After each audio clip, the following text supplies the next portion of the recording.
भाई बंधु माता बहनाओं से अगर 9 दिन के बीच में अगर मुझसे अगर मेरे किसी साथी से अगर कोई गलती बनी हो तो माताएं अपना पुत्र समझ करके, बहनें अपना भाई समझ करके, बुजुर्ग जो भी हैं वो अपना पुत्र, नौजवान भाई अपना भाई समझ करके क्षमा करें, क्योंकि जो भी ज्यादा बोलता है ना अक्सर गलती तो उससे हो ही जाती है। तो क्षमा चाहेंगे, अगर कोई गलती बनी हो तो आप लोग हमें क्षमा करें। और चलते चलते आपकी कथा तो प्रारंभ हो ही चुकी है, तो सभी से 2 शब्दों में क्षमा याचना, अगर कोई गलती बनी हो तो सभी हमें क्षमा करें, क्योंकि मैं कोई ज़्यादा बड़ा वक्ता नहीं हूँ, मुझे कोई इतना अधिक ज्ञान भी नहीं है। जो गुरुदेव जी के सानिध्य में रह करके मैंने सीखा है उसी की आप लोगों के बीच में वारिस कर देता हूँ। तो सभी से क्षमा चाहेंगे। इस कौवा जैसी वाणी को श्रवण करने के लिए हमारी माताएं, भाई बंधु, आज 1:30 बज गया है और रात्रि में सभी लोग बैठे हैं। बहुत बहुत धन्यवाद है आपके लिए जो कि इस कौवा जैसी वाणी के लिए श्रवण करने के लिए आप लोग सोने के समय भी इस प्रांगण में उपस्थित हुए हैं। चलते चलते आज मेरी नजर में ये गांव जोधपुर नहीं माताओं, अरे जोधपुर को नाम बदल में और रखिले प्रेम नगरिया, अरे जोधपुर को नाम बदल में रखिले प्रेम नगरिया, और जीवित रहे तो फिर मिलेंगे, रक्षा करे सवरिया।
वो कथा करने के लिए आया था, उसने या उसके किसी साथी ने ये गलती यहाँ करी।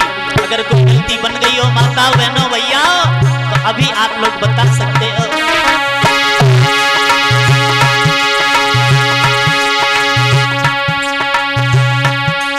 अरे राजू भ्रात और सरदार जी ने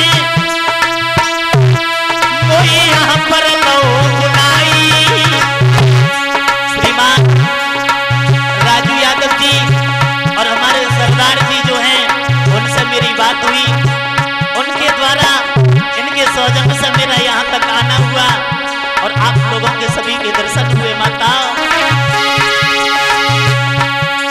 अरे सरदार यादव राजू यादव इनको को नयो बुलाई,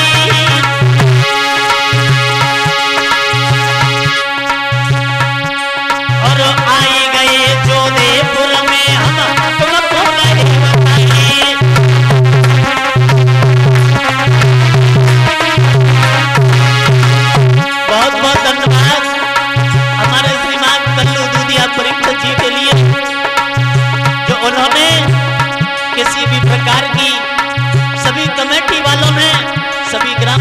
में कोई तकलीफ नहीं होती थी। जिस दिन से माताओं मैं अपने घर से आया मुझे बिल्कुल घर की कोई याद नहीं आई। आंगन में मेरे एक बेटी है 2.5 साल की, वीडियो कॉल पर कहती है पापा आप कब आ रहे हो। मैं कहता था बेटी मैं 18 तारीख को आ जाऊंगा, लेकिन 18 को मैं नहीं पहुंचूंगा। 18 तारीख को उसकी मौसी की शादी है। मैंने कहा तुम और अपनी मम्मी को साथ में लेकर के और ताऊ जी के साथ चले जाना। माता अरे चांदन से गाँव में आए मैं घर की सुध बुध भूले। अरे चांदन से गाँव में आए मैं घर की सुध बुध भूले। और वेश कसम से कह रहे मैं प्रेम पालन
चैतन्य मेरो नाम महाराज के उर्वेश चैतन्य हमारो नाम यादव कुल में जन्म भयो मेरी पुण्य पुण्य लियो प्रणाम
किसी को कष्ट मत देना, प्रेम पूर्वक भगवान की कथा को श्रवण करने आते रहना। अरे सत्संग में तुम आती रहना, अरे मान ले वेश को कहना कि प्यारे बिगड़े बने गए काम भैया चली बहु काम पीरन राम राम राम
बोलिए।